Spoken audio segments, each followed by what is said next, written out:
Divas, I'm so excited for this week's show. We have as our special guest, Archbishop Thomas Wenski, the Archbishop of the Archdiocese of Miami. We talk a lot about immigration, the Everglades Detention Center. He has a lot of thoughts about immigration. You want to hear them. And we also discuss the death penalty, and we talk about he's renowned for riding his Harley-Davidson. So please join us today for Archbishop Thomas Wenski. We have to remember that those detainees are sons and brothers and fathers of people that are in great distress because of where their loved ones are right now. You're listening to Deeper Dive with Dara, a podcast by the News Service of Florida. Let's dive in. Divas, oh my goodness, I am so excited to introduce a truly special guest today. He is not one of my OGs. He is brand new to the show. Archbishop Thomas Wenski is kind enough to join us. He's down in Miami. We are here in the Speakeasy. Thank you so much for joining us. Thank you for having me. You know, I did some sleuthing online. I'm not sure if I should be addressing you as Your Excellency, or is there another? What is your preferred form of address? Archbishop, and sometimes hey you works. Just don't call me late for dinner, huh? Yeah. Okay, well, thank you very much, Archbishop. Just tell us a little bit before we get started and what we're really here to talk about, which is everything. A little bit about your background. And I have heard do you have the largest diocese in Florida down there? Yes. So you're the most powerful Catholic official in the state, I guess, is what they would say. No, but the most powerful, but I'm the Archbishop, so I'm the head of the province of Miami, which would include the other 6 dioceses in the state of Florida. So I'm the first among equals, if you will. But the Archdiocese of Miami certainly is the largest in population as far as the number of Catholics. And we stretch, we have 3 counties, Broward County, Miami-Dade County, and Monroe County. And so Monroe County includes Key West, which happens to be closer to Havana than it is to Miami. That's right. I think it's 60 miles. 90. Okay, 90. I should know because I listened to that song by Gloria Estefan, 90. Anyway, can you tell us a little bit about how you ended up in Miami? I was born in West Palm Beach, and at that point, West Palm Beach was part of the Archdiocese of Miami. So when I went to the seminary, I went and joined as a seminarian for the Archdiocese of Miami.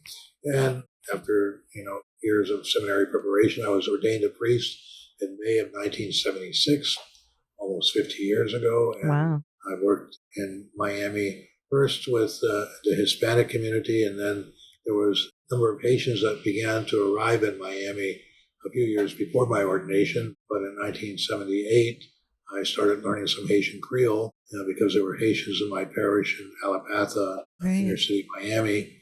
And the Archbishop of that time found out about it, and within a year I was working full-time with the Haitians, and I worked full-time with the Haitians in South Florida from 1979 to just after I was ordained an auxiliary bishop in 97 I was ordained an auxiliary bishop here in Miami. So I served as auxiliary bishop, assistant bishop, for about 6 years in Miami. Then I went to Orlando as the Bishop of Orlando for about 7 years. That's the furthest north I ever lived. And, in 2012, I came back to Miami as the Archbishop. So here I am. Right. Well, you are really a truly Florida native then. Florida native. I always tell the people the rest of them are carpetbaggers. Well, there's a lot of people who are listening who would agree with you. And your part of your ministry is unique. I wanted to get this right away because it's so fascinating. I was talking to a friend of mine this morning and she was familiar with you. And I don't know how she missed this because whenever you Google your name, it's one of the first things that comes up. You and your Harley-Davidson and your Ride with God poker run that is an annual ride that you do. Kind of blowing stereotypes about priests maybe not. Maybe I'm just old school. But tell me how you got involved in that ministry. I only learned how to ride a motorcycle shortly after my 50th birthday. So is I that was your already- version of a midlife crisis, or? I guess so. Yeah, riding a motorcycle is a lot cheaper and a lot safer than other possible manifestations of a midlife crisis. That's right. But you are part of the Knights of, it's the Knights of Miami? Knights on bikes. Knights on bikes.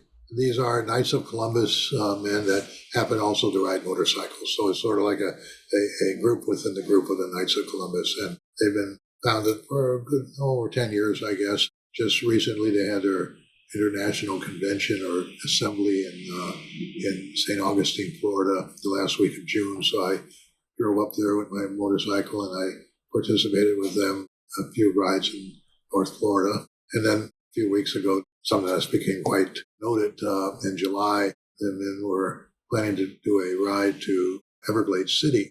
And they invited me to go with them, and they asked me to meet them at this church in Miramar. So I said, I'll try to make it. And I got there just as their mass was finishing. So they said they were going to go to Everglades City. And I said, well, if we're going to go out there, we should really stop at Alligator Alcatraz. And so we did.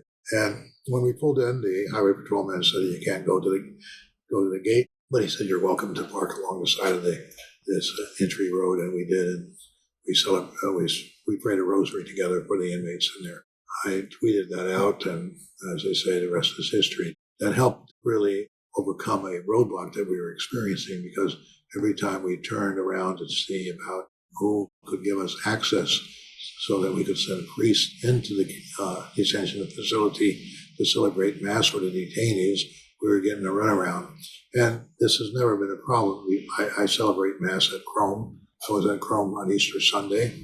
So it was kind of unusual that they weren't letting any priests go into Alligator Alcatraz. Shortly after our stop there to pray the rosary, I guess our prayers were answered, and they are accommodating us. So priest goes in every Sunday afternoon, says actually 2 masses, and brings a team with them to help provide music and other support for the mass. So that's certainly an important thing. But of course, Alligator Alcatraz is more than just wanting to say Mass for them. We're very concerned about the facility itself, its isolation, its inadequacies, because it's in a place that's very low where it could be susceptible to hurricanes. Even when there's a strong thunderstorm, there's some flooding in that area. There's a lot of bugs, especially mosquitoes at night. It's far removed from hospitals if there's a medical emergency, and certainly very isolated for lawyers to see their clients, and there's no real facilities there that facilitate a confidential meeting between a lawyer and his client there. So there's a lot of problems with it, and the way that it was rolled out, and I wrote about this. This was before I was out there for the rosary, but I wrote about it in our diocesan website. Miami Herald picked up on it as well, that when they were rolling it out, they had the president there, the governor there, and they were kind of making light of the fact that there's places surrounded by pythons and alligators, and that's an enhancement of security. And I noted that, beneath the dignity of our elected officials to make fun of people in their pain, and that we have to remember that those detainees are sons and brothers and fathers of people that are in great distress because of where their loved ones are right now. Hopefully we made our point, and hopefully there's an effort to acknowledge the dignity of these detainees. And I think that's why it's important that Mass be celebrated there, because Mass is one way of affirming them in their dignity as children of God. It's a way of telling them that God has not forgotten them, that we have not forgotten them. And so it's important that we attend to the spiritual needs of the detainees. But at the same time, I think the broader community is trying to raise the attention. There are almost weekly demonstrations outside of Alligator Alcatraz, and there are several lawsuits that are ongoing. Different angles, one being the ecological damage or potential damage that facility might to the Everglades and to et cetera. So anyway, that was built around my motorcycle. That was perfect. I did not know that, because I know that you had been making a daily appeal because it had been opened for, I think, a month almost when you did your ride there. And I guess I didn't know that you now are able to perform, Right. to take mass there. And so they can celebrate. Yeah. Well, part of the problem is, and it's still not totally resolved, I think, is that nobody has taken ownership of the place. We don't know who's accountable. Because you talk to the feds, when I was trying to get permission for the mass, we talked to the feds, they said, no, it's not our problem, it's a state problem. You talk to the state, they said, no, that's a federal problem, it's a federal issue. And so they were about, giving us the runaround. And right now, even, I think Border Patrol doesn't, assume responsibility for the running of that facility. And basically, the CPV, the Customs and Border Patrol people, are the ones that are tasked by statute to supervise detention of aliens, not people from the state of Florida. So there's a lot of confusion and gray areas in this whole thing of why a state is running a detention center, because immigration policy is a federal task, not a local state task. You touched on, there's a lot to unpack in this immigration detention center, and I'm sort of avoiding calling it by its official name, although when I looked at the lawsuit, the federal government calls it something else. They don't call it Alligator Alcatraz in their court filings. They call it the South Florida Detention Facility South or something. They have some a long name for it. So I just basically it's a runway. It's a runway of a failed attempt to build a super jet port out in the middle of the Everglades. Right. The runway was constructed maybe 40, 50 years ago, and it's still there. And they're building this on top of the runway. And it's all, sort of temporary, or it was built very quickly in a matter of a few days. We're hearing that there's, infections there, that it floods when it rains hard. And that a very steep price. It's over. Is that your Harley in the back? We're hearing. That's my Harley phone. Oh. But anyway, I'll pick that up later. You've been outspoken about the way that the country and the state is handling immigration issues, not just with this detention center, but for many years. And your ministry with the Haitian population down there in South Florida probably played a role in your understanding of some of these issues. I personally grew up in Broward County. My family's from Dade County, and so I'm familiar with a lot of the Haitian Americans plight, the Cuban Americans coming to the state. I've traveled to Guatemala. I understand what the needs are for the folks trying to get to the United States and why it's so important. And I just wonder if you can talk a little bit about the rhetoric surrounding this mass deportation effort. I was just literally, I hopped off this Zoom call to join you for our Zoom with the American Immigration Council, and they were saying that I think most of the people, many of the people who are now in detention this is a civil detention, have not committed any crimes. And so I think that we have an idea, and a lot of the way that some of the elected officials speak about the people that are being incarcerated or detained in as part of this immigration crackdown, they're going after the bad guys, and setting aside the fact that being here without authorization is a civil offense. But I get so long way of asking if you can talk about some of the rhetoric around how we're framing people here who are in our country. Well, the rhetoric is unfortunate because it is trying to depict all the immigrants as being somehow criminals or dangerous to American society, and that's certainly not true. And I think nobody's going to give the president an argument that the borders should be controlled, and I think he has done that successfully. The border is pretty much under control. Nobody's going to give him an argument about removing dangerous people from our streets. So, bad actors should not be allowed to roam freely on our streets.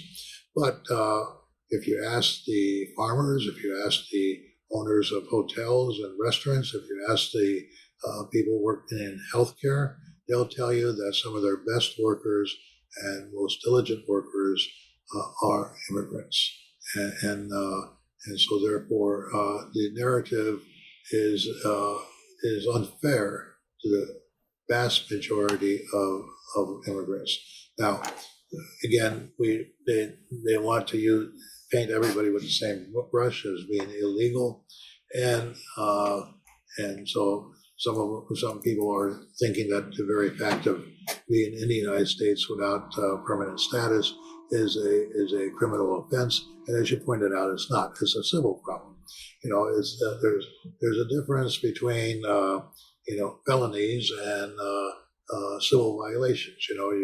If you make a right turn on red when the sign says no right turn on red, you don't become a criminal because of that. You get a ticket, you get a fine, but it doesn't follow you the rest of your life, marking you as a criminal.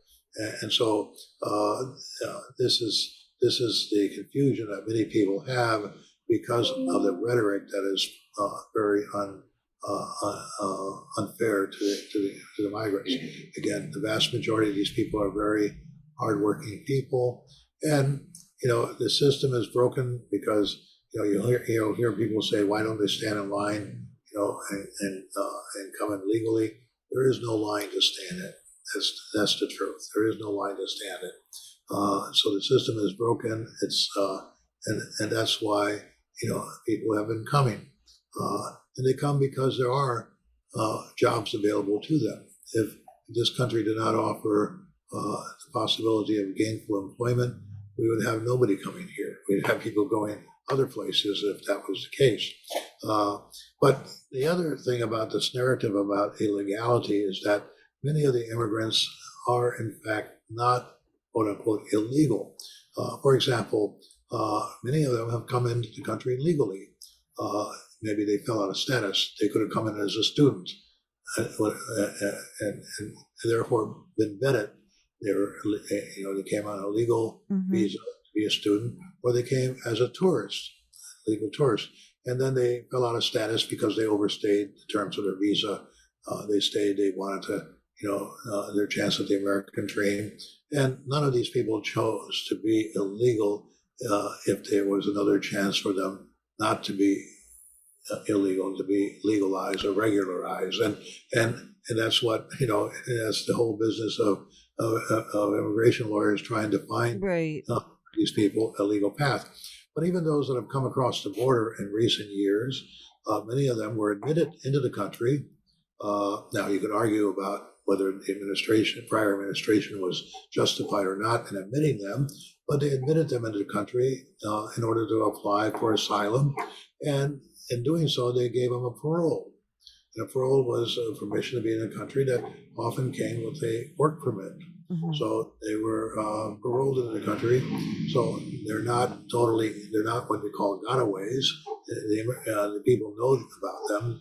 In fact, that's where a lot of these people are being picked up, is when they go to the immigration offices to renew their paperwork. That's when they get seized and taken into detention. You have others that have TPS, which is a kind of a limbo status, but it gives them some color of legality and the permission to work. Then you have, for example, the humanitarian visas that were given to the Afghanis, for example, and also that have been given to about 500,000 Cubans, Haitians, Venezuelans, and Nicaraguans in the latter part of the Biden administration. That humanitarian visa gave them a work permit and 2-year permission to be in the country if they had somebody that would pay for their ticket, somebody in the United States that would vouch for them, pay for their ticket. And these people came here legally, they're working legally, and once that 2-year period is ended, they'll suddenly become without status and subject to deportation, even though they never broke any laws in coming here. So it's a very complex situation, and what's kind of most frustrating about it is that we need them. We need them. The president says that he wants to make the most greatest economy ever, and so I say, well, you got the control of the border, you're getting the bad guys out. Okay, take a victory lap, and pivot, because if you want the best economy ever, you're not going to be able to do that without the labor force participation of these immigrants.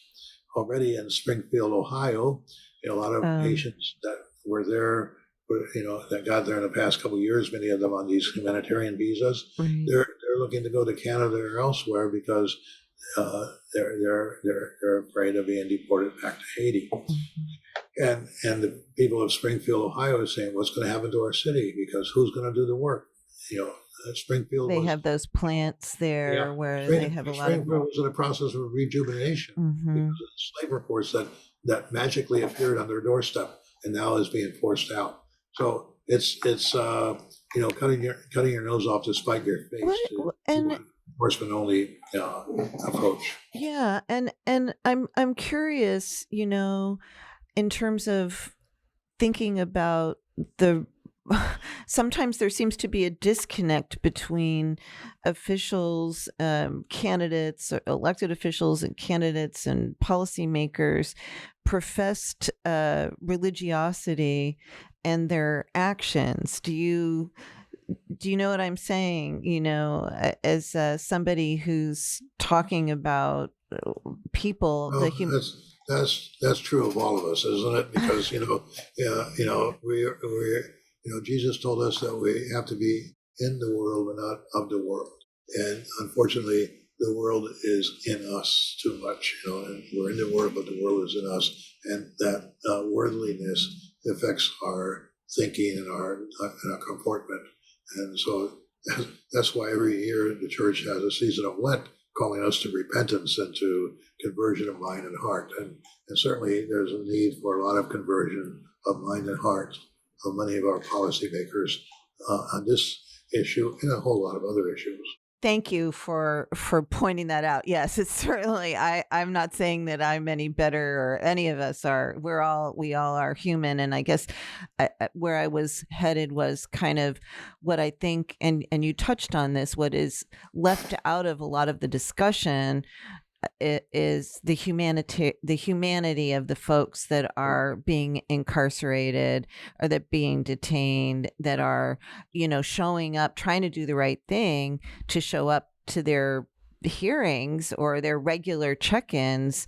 And then, the next thing you know, they're on a bus to El Paso, their family can't get a hold of them, they're being disappeared according to the lawyers, or they're in what appears to be, I understand it's not, the governor says it's not the Four Seasons. I understand it's a detention center. It's not supposed to be luxurious, but, there are questions about how safe it is and whether they're getting the kind of care that is required under the law. But even before discussing conditions of their detainment, it's the whole issue of why they're being detained anyway. Right. And part of the whole problem has been the broken immigration system. As I said earlier, nobody chooses to be in a country illegally. If there was a legal path for them to follow, they would line up and take that path. Some of them, fell out of status, and they can't fall into any other status because there's no status open to them. And this is where we get the very, deplorable situation. For example, we've had Salvadorians in Washington, D.C., since about 20, 30 years on temporary protective status. Hondurans, after Hurricane Mitch, were admitted to this country because of under TPS, temporary protective status. We have right now lots of Haitians on TPS, Nicaraguans on TPS, Venezuelans on TPS. The government, the administration wants to abolish TPS because they say correctly that the problem with TPS is not temporary. Temporary protective status is not temporary. But, when Congress crafted this legislation in the 90s, it was, I guess, the result of a compromise because it provided protection in the short term, but didn't look at the long-term implications because, country conditions not fix themselves according to an artificial timetable of 24 months. So conditions in Cuba have gone on for over 60 years. Venezuela has been over 20 years. Haiti is on a spiral going down and down. Nicaragua is another issue. So you have these countries not being fixed, but you have a TPS status that just puts people in limbo. They renew it every couple of years because they don't have any political will to do anything else. But then if you take away temporary protective status after somebody having benefited from it from 20 years or 10 years or even 5 or 6 years, and you tell them go back home. Well, if they've been living in this country for 5 years, 10 years, 20 years, 30 years, well, there's no home back there. Home is here. And they've already integrated into the country, into the United States. They're part of their communities. They're working gainfully because they have work permits. They're paying taxes. Some of them are buying homes. Some of them are running businesses. Many of them have American children or American spouses. And to say that now, after being in this country for 20 years or 10 years, you're going to grab them and throw them out, it just doesn't make any sense. It defies all logic. Say you had a microphone right now, and you and I have microphones, and the policymakers were a captive audience. What would you say to them? What advice would you give them, or what would you ask of them? Well, at this point, I think that we really have to put the pressure on Congress, because we have to remember that Congress is what is a branch of government that's charged with making the laws. The executive branch of the government is charged with enforcing the laws, and they might tell you they're just enforcing the laws on the books.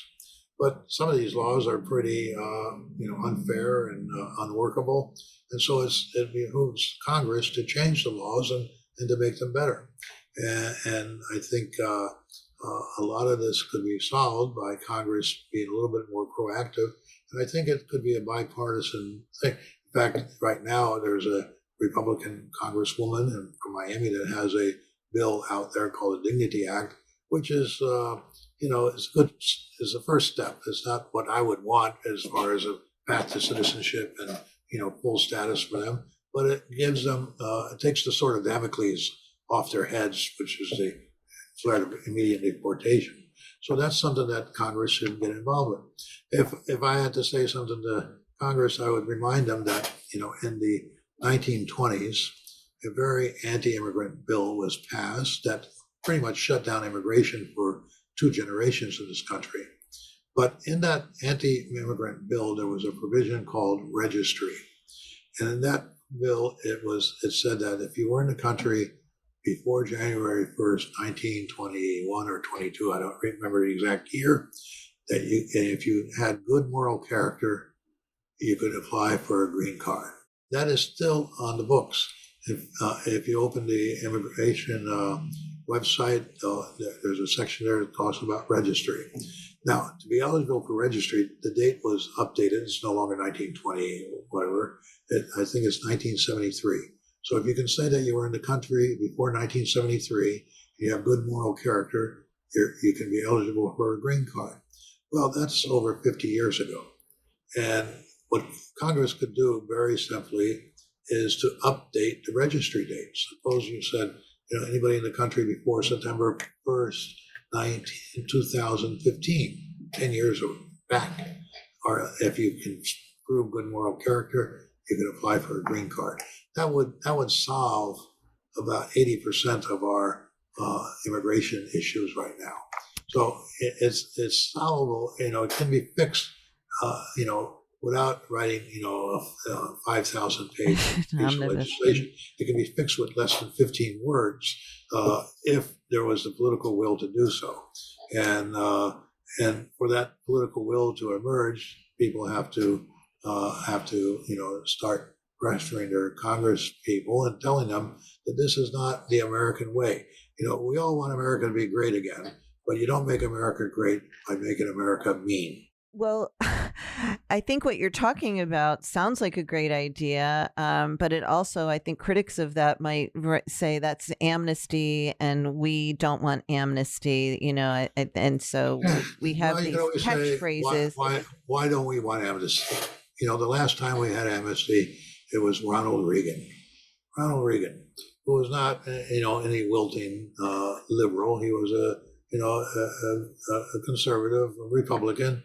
And he did amnesty, and it benefited a large number of people in this country. And if there was one provision of it, is that it was only a half measure, because, like many people would say, it didn't take care of unauthorized employment. But amnesties happened before. Amnesty is sometimes good for the soul. Jimmy Carter gave amnesty for those draft dodgers that went to Canada to avoid service in the Vietnamese War. Should have gotten amnesty or not? You can argue about it, but the amnesty helped settle the waters in this country and help bring about a national reconciliation. That's what we need now. And this, we're so divided, so polarized. Why should we be afraid of the A word, if you will? But, we're not talking about the A word. It can be an earned legalization. People can pay a fine, for example. In fact, now, Congress doesn't appropriate much money to the immigration services. And so most of the immigration services are funded by the fees that they charge their clients. So, to become a citizen, et cetera, it's not a cheap thing, Right. It costs $700, and the price rises every year because, Congress doesn't appropriate money for that area. So they have to recover the costs through fees. And so you could have some type of a system like that where, it wouldn't be necessarily amnesty, but an earned legalization. And we'll be right back with Archbishop Thomas Wenski. Okay, divas, you know what time it is. What time is it? It's that time for the news in haikus. The news in haikus. Biker Bishop says, compassion for God's children. No borders in heaven. The news in haikus. The news in haikus. Don't forget, we'd love to hear your haiku. You can slide them into my DMs, or you can send them to podcasts. That's podcasts with an S at e.newsserviceflorida.com. Wherever you're listening, please don't forget to subscribe and give us a rating if you like what we're doing. And we're back with Archbishop Thomas Wenski, the biker bishop. I don't know how much time they booked with you, and I could go for hours, so I'll try to. I have a couple of other topics that I really wanted to talk about, and I love when my guests kind of dovetail into another question that I had already in my mind, but you mentioned a national reconciliation because the country is so divided. This is just one of the issues that is dividing us. How do we get to a national reconciliation, and is that possible in our lifetimes? Well, we have to say it's possible. And we also have to recognize that this is not just a phenomenon to our country. The political polarization is across the world right now. And, populism is a factor here in the United States, but it's also a factor in Italy and France and in England and other places. So it's throughout Europe. This is a worldwide phenomenon. And this is kind of the, probably the growing pains of trying to move into a new era. As Pope Francis used to say, we're living not through an era of change, but the change of an era. And that change of an era is disrupting and frightening for a lot of people. And, but people can adapt to change. People are not necessarily afraid of change. But what people are afraid of is loss. If they think they're losing something, then they're afraid and they fight back. But, if people were just afraid of change, we would still be using phones the size of a shoebox. So, we're not doing that. So we adapt to change quite readily, as long as we don't think we're losing something. And unfortunately, in the politics that we have, there are politicians that will fan the fears of people, telling them that they're losing something. Like some people will say, if we don't control our border, we'll lose our country. Mm-hmm. And so you can understand that fear. Losing power too. Yeah, But if you look at Miami is a great success story in my view of immigration. Miami is an immigrant majority city at this point, and it's a very American city. The immigrants have Americanized very quickly. They become part of America. That's why they vote, and they've elected, Haitian mayors and Cuban mayors and Nicaraguan legislators, et cetera, et cetera. That's the proof of their buying into the American dream. So they're not unassimilable, people, but they're quintessentially American. So, I think Miami is a great example that there's nothing to fear from immigration, and that immigration offers many opportunities and many benefits to the greater population. And today, if you look around, as I said earlier, people in the service industry, people in the healthcare industry, people in agriculture tend to be migrants. So they're already contributing to this country, and we shouldn't be afraid of them. We should be afraid what will happen without them. I love that you're using the sort of the history, the tale of the 305 as an object lesson for the rest of the nation. I hope folks take that to heart. I want to ask two other topics I wanted to talk about. Your phone rang with your Harley ringtone, which I loved. And I wanted to ask you, shifting, this is a completely different topic now. We could talk about immigration forever. Thank you very much for your thoughts and thoughtful comments on that. How has social media affected the way that you and your cohorts do your job? You talked about putting something on Twitter. I know, the popes are on Instagram. I'm assuming you guys are too. I apologize. I'm trying to get up to speed with Insta. I've got lots of young people telling me what not to do and not enough telling me what to do. But how has social media affected the kind of outreach and communication that you do with parishioners? Well, it's a two-edged sword. Let's say that. It offers great benefits, and through Instagram or tweets or X, or you can instantly communicate with your parishioners. Pastors can instantly communicate with their parishioners, even with texts that are available now widely. But at the same time, you have a lot of people that exploit this immediacy to propagate what is called fake news or alternative facts, and that's one of the things that is the underside of the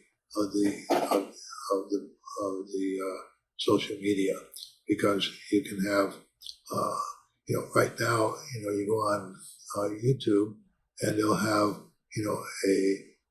an AI generated speech of Pope Leo saying things like he's changing the whole structure. Oh, really? Oh, no. And it's all fake news, but it sounds like him. It looks like him. Wow. The lips move. The AI is so good. It's scary. Yeah. And so, now it's hard to know, what to believe, what to trust, because in the immediacy, it's amazing how quickly the traditional media has dissipated. Newspapers are slowly disappearing. They get smaller and smaller every day, and they're trying to survive on the on the websites, but or on the social media. But it's a whole new reality. Right. So, as I could say, it offers some benefits, but it also has some downsides. Do you have a favorite social media app or a favorite app on your phone? Well, I try to use the X. It's almost like my personal diary, I guess, because as I'll go to a mass and I give a homily, and then it'll show up on my website. So I'll shoot it out on X, with a couple pictures from the church. So as I, So you do that yourself? You don't have your people do that? You actually do that yourself? I do, most of that myself. Yeah. Maybe that's a good idea to have my people do. No, sorry, I'm not trying to give you any ideas there. Do you listen to music when you ride your Harley? Do you listen to music? Well, I have a radio on a Harley. Okay. And, but I'd rather listen to talk on the radio, because music, when you're going 60, 65 miles an hour on a motorcycle, you really, the background noise and everything Right. like that, you really, you really can't appreciate the music. Maybe if I get some kind of headphones that, get it straight to my ears, so I don't have the other ambient noise, might be better. But so I'll turn on a talk show, and it could be either side of the Sure. just to keep me interested. What music would you listen to if you were listening to music? Well, I usually turn on to some either country western or Cuban. Okay, there you have it. All right, one last topic. Thank you so much. It's been a treat. I can't wait to have you back on again. I'm already pushing for more. That's how I go. That's how I roll. I want to talk about the death penalty. That is something that that Catholics feel very strongly about. And the reason that I bring it up today is because the governor Governor Ron DeSantis has signed more death warrants, I think, than any other. The pace, faster. He's gonna. He's already outpaced former governors of Florida. That's right. Jeb Bush and Rick Scott. And Florida's record is higher than Texas. And Texas used to be the main death penalty state, but now Florida is pulling ahead of that. And that's unfortunate. It's really hard to understand that somebody that spent 40 years on death row, is then put to death, and you can live another 10 years and die naturally. So I don't know what the deterrent value of killing somebody after 40 years. And if you look at the world, who does the death penalty besides the United States? Cuba, Korea, and China. Do we really want to be in that company? And we are. Do you think that the death penalty, or that executions that they've become politicized at this point, or? Well, certainly there's always, execution as a activity of the state. The state is a political institution. Right. So, politics are always going to play some role in that. For example, when the young man that killed all those kids in the That's right. Marjorie Stoneman Douglas. He got a life sentence. Yes. Partly because he didn't have a unanimous jury. That's right. So we changed the law. And that was a law that the bishops of Florida pushed for as sort of like in the favor of incremental change, since we couldn't get rid of the death penalty. That's right. We were trying to incrementally minimize its harms, and so we supported the unanimous jury. And after this young man got his life sentence, the governor and the state legislature reversed that, and now you can get a death penalty even without a unanimous jury. But what's troubling is the number of people in Florida and other places, but especially in Florida, that have been exonerated after spending many, many years on death row. And so, it's very possible that the state is executing people that are innocent, and is it worth it to even sacrifice one innocent person in order to, quote, punish the guilty? Well, Archbishop Thomas Wenski, thank you so much for joining us. Is there anything that we haven't talked about that you'd like to add? We talked about a lot of things. We didn't talk a whole lot of things, but very good. We'll save some things for a future interview. Oh, yay. All right. That means you're coming back. I appreciate it. Thank you so much for joining us today, and I look forward to catching up again soon. Thank you. God bless. Thanks for listening to Deeper Dive with Dara, a podcast by the News Service of Florida, hosted by News Service senior writer Dara Cam, and produced by me, Mike Exline. Music for the podcast was recorded by Periodic Labs, LLC.